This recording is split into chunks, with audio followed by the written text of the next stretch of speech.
All right, let's get right into it. Today, we're talking about one of the most influential and honestly revolutionary essays from the 20th century. It's Elaine Sixos's 1975 work, The Laugh of the Medusa. We're going to break down how she took this ancient symbol of pure terror and turned it into an incredible symbol of feminist liberation. But let's start with a question that really gets to the core of what Sixos was doing. It's a question designed to just flip everything you thought you knew on its head.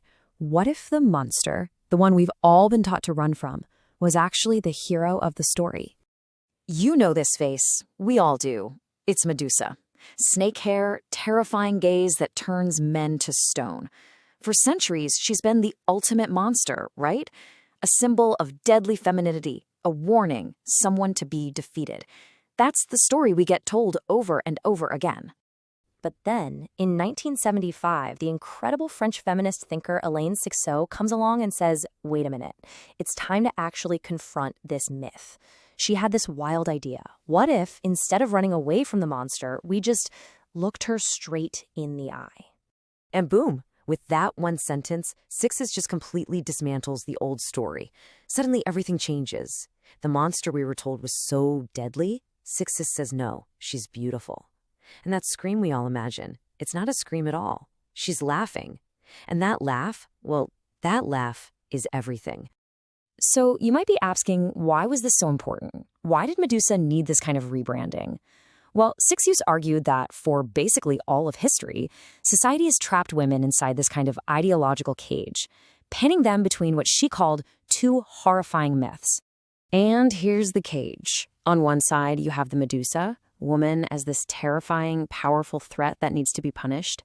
On the other side, you have what she calls the abyss, drawing on Freud's idea of woman as a dark continent, passive, mysterious, and really defined by what she lacks. So your choices are monster or nothing. Sixos saw this as a completely impossible trap.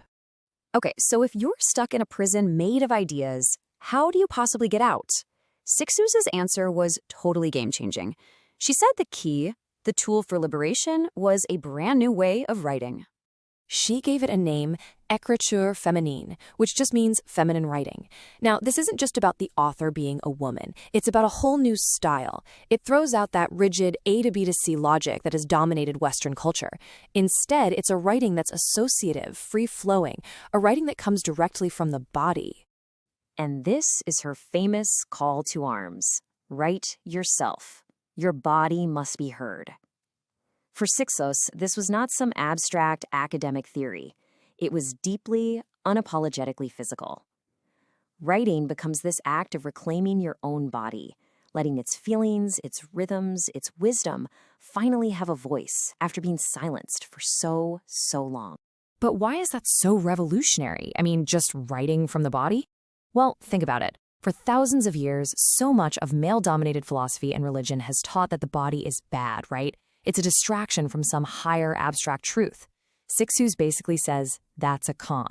By writing from the body, women can bring back everything that's been repressed and reclaim their actual lived experience as a real source of truth. And that brings us right back to our laughing Medusa. So we've got it. She's not a monster, and her power is coming from this new way of expressing herself. But now we need to talk about the most important part of all, the incredible political power behind that laugh. And just look at the transformation here.